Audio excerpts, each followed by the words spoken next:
In this video, I will talk about heat capacity and specific heat capacity.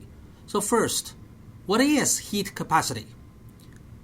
Heat capacity is the amount of heat required to raise the system temperature by 1 Kelvin or 1 degree Celsius.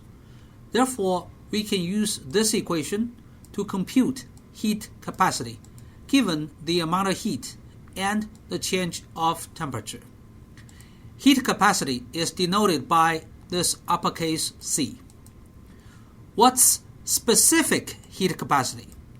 Specific heat capacity is equal to heat capacity divided by the mass of the system. Therefore, C equals mass times specific heat capacity.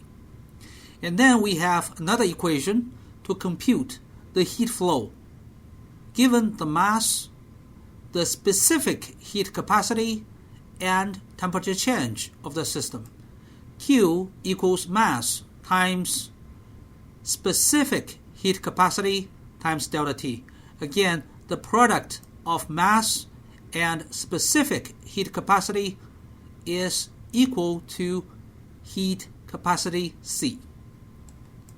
So this equation tells us this specific heat capacity is an intrinsic quantity of the system.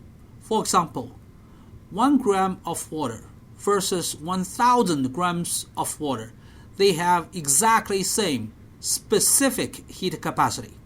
However, the heat capacity of 1,000 grams of water is 1,000 times the heat capacity of 1 gram of water, because again, this C is proportional to the mass. Now, let's work on one example problem. The specific heat capacity of water is 4.184 joules per gram per degree Celsius. Remember, this value doesn't change if you have different amount of water.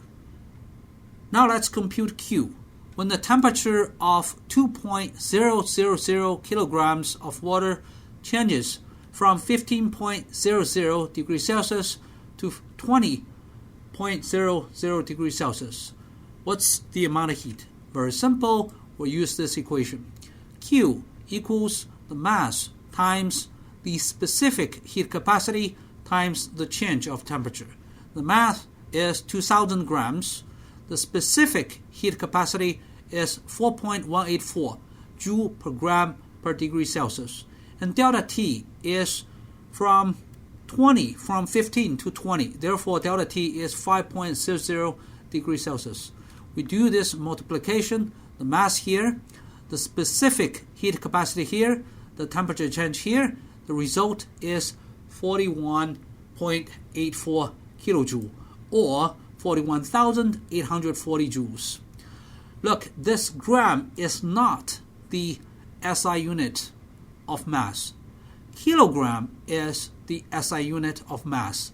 However, gram is used for historical reasons. Now I'll give you a practice problem. A piece of copper that weighs 20 grams undergoes a temperature change from 20.2 degrees Celsius to 25.2 degrees Celsius after absorbing 38.5 joules of heat.